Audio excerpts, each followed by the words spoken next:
boxing news. Okay, we'll start with this. Well, earlier today, Frank Warren released these images of Tyson Fury and Deontay Wilder sitting down with each other for a face-off. The kind of face-off that you saw ahead of the Vladimir Klitschko versus David Haye fight, Vladimir Klitschko versus Tyson Fury, Dylan White versus Derek Chisora, that kind of face-off. Now, oddly enough, Frank Warren released these images to his Instagram account, but these images have since been deleted. I find that peculiar.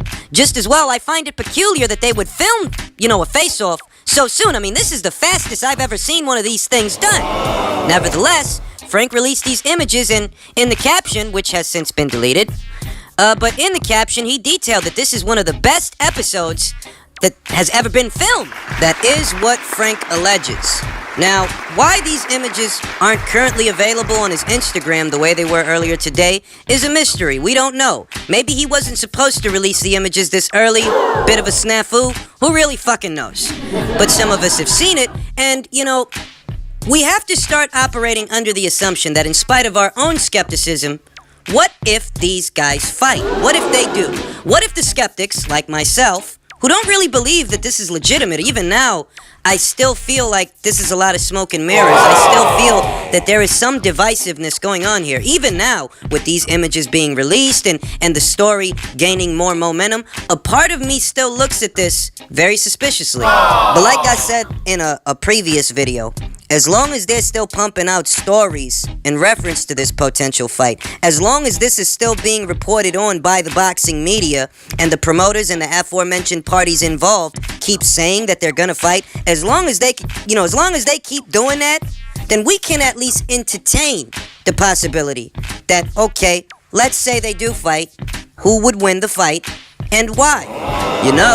That Tyson Fury is currently saying that he may have his camp for this particular fight here in America. Here in America at a place like Big Bear Lake, where Joe Joyce currently trains and where Gennady Golovkin more famously trains with Abel Sanchez.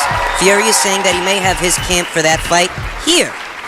And as these kinds of stories continue to circulate, as these kinds of stories continue to be peddled out by the boxing media, it is going to be on our minds that, okay, even if you're skeptical, even if you're not quite sure that this is the real thing, supposing they do fight, who do you like for the fight and why?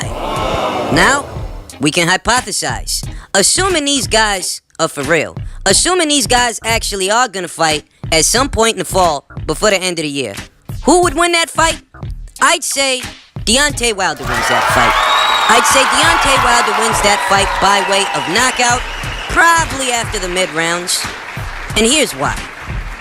You see, Tyson Fury, we can go the route of intangibles and say things like Tyson Fury really isn't ready for this fight. He hasn't, had the time to gradually get his juices flowing. I mean, Tyson Fury himself says that in an ideal world, he'd have another fight before facing Wilder. But it's not an ideal world, yada, yada, yada. We know the rest. So Tyson Fury, in the intangibles department, Tyson Fury really isn't ready for a fight like this. You don't go from Pianeta to Wilder. You don't go from a fringe contender to a champion. So that's already working against Tyson Fury right then and there.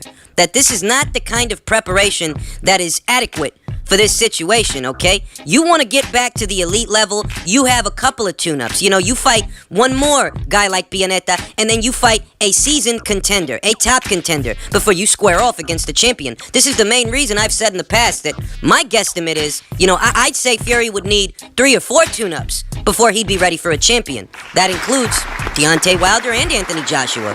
Anything before that, and you really won't know where Fury actually is. You can look good against a guy like Pianeta. You can look good against a guy like that. Mm-hmm. But Pianeta is a far cry from that upper echelon of heavyweights. So even if you look good against that guy, that's not saying much. So that covers the intangibles. That we don't actually know that Fury is ready for this fight. But then we look at the technical aspect of the fight, the mechanics of the fight.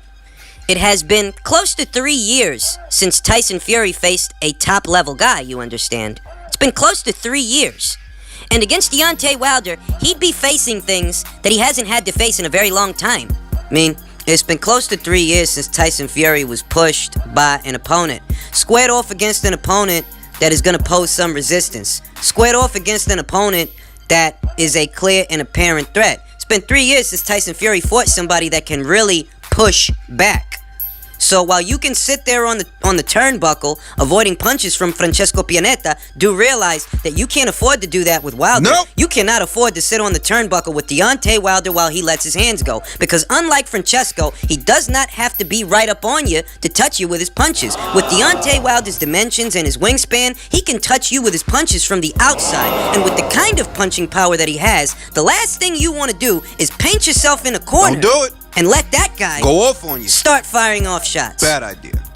Tyson Fury is one of the more clever boxers in the heavyweight division. He's one of the more clever, more coordinated guys in the heavyweight division. He is. Tyson Fury does well against tacticians, guys who have a plan. You know, like a guy like Vladimir Klitschko. Why? Because Vladimir Klitschko's got to touch you with that jab before he brings over that right hand. Pretty much. And until he's touching you with that jab the way that he wants to touch you, he's not going to bring over that right hand.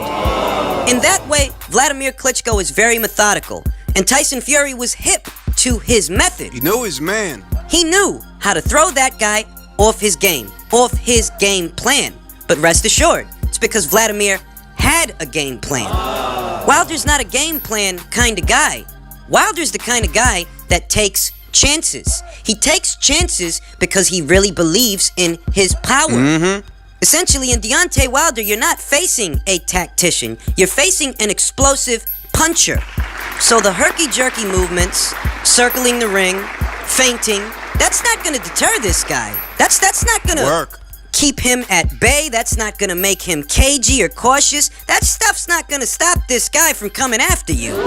A cerebral fighter like Tyson Fury is better suited to outpoint a tactician than to square off against an explosive puncher, especially an explosive puncher that's willing to lunge in, that's willing to take chances, to land big punches. Tyson Fury is better suited to fight a more methodical fighter than this guy, let alone under these circumstances. He's not ready. You can dance around the slow plotters of the heavyweight division who you have a significant size advantage against. But against Deontay Wilder, he's got the athleticism and the long strides, the long wingspan, that he can touch you on your way out. All he's got to do is get in proximity to start landing punches. And once he lands, and he will, if they do fight, that is, Tyson Fury's going to be hit with power shots that he hasn't had to deal with in a very long time. And that's going to be a novel sensation for a guy who hasn't squared off against the top-level opponent in close to 3 years. That's going to be a novel sensation that might make Tyson Fury think twice about opening up, and that will thereby allow Wilder to take control of the fight.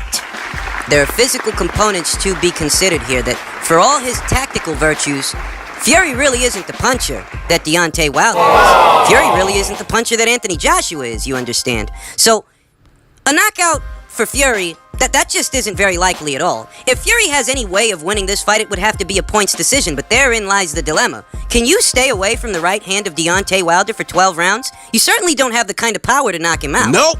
That's really not Tyson Fury's strong suit. Nope.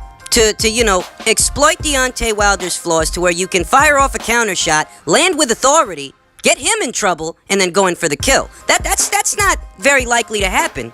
If Fury has any out in this fight, it's using all of Wilder's tactical flaws against him. But how long would he be able to keep that up? This is what I mean when I say that Tyson Fury is more adequately suited to outpoint a tactician, a more methodical fighter who he can read, than a guy that's just gonna go for it.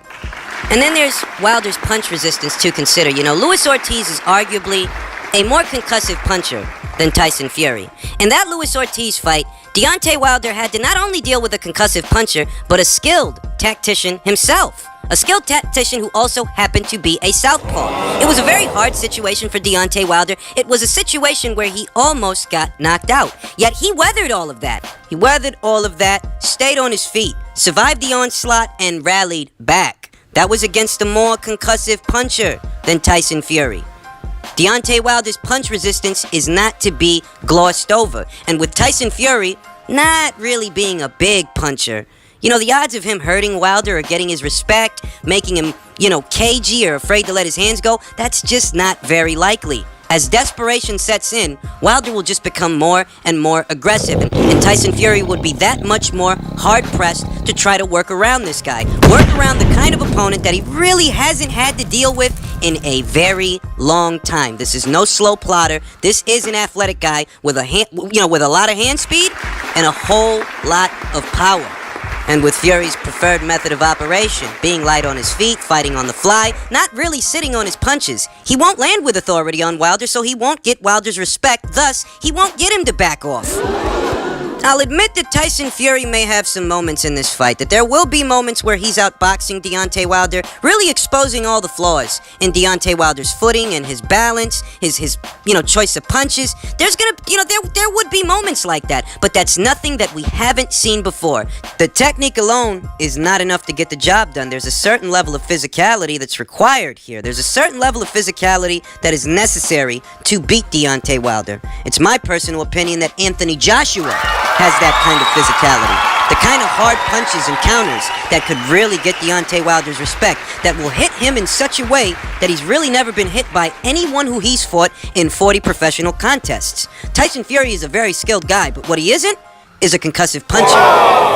And without that rudimentary component, he's not going to be able to shake and bake Deontay Wilder all night. Nah, dog. It's for that reason that if these two guys really do fight, which I'm still skeptical about, even now, but if they were to fight before the year is out, I'd favor Deontay Wilder to win the fight by way of knockout, maybe sometime in the 8th or the 9th. It's one thing to come up against a concussive puncher like Deontay Wilder, but it's quite another to come up against a guy like this when you haven't really faced a threat in close to 3 years. It's a bad idea. It's very hard to imagine that Tyson Fury wouldn't get caught at some point in the fight. And these are my preliminary thoughts. If these guys are to fight, and this is legitimate, they are for real, if that is the case, and time tells that story, then I've got Deontay Wilder winning that fight, and I've got him winning that fight by way of knockout. Technique is not enough. Physicality has its role to play. Because physicality is the reason that Deontay Wilder is a champion today.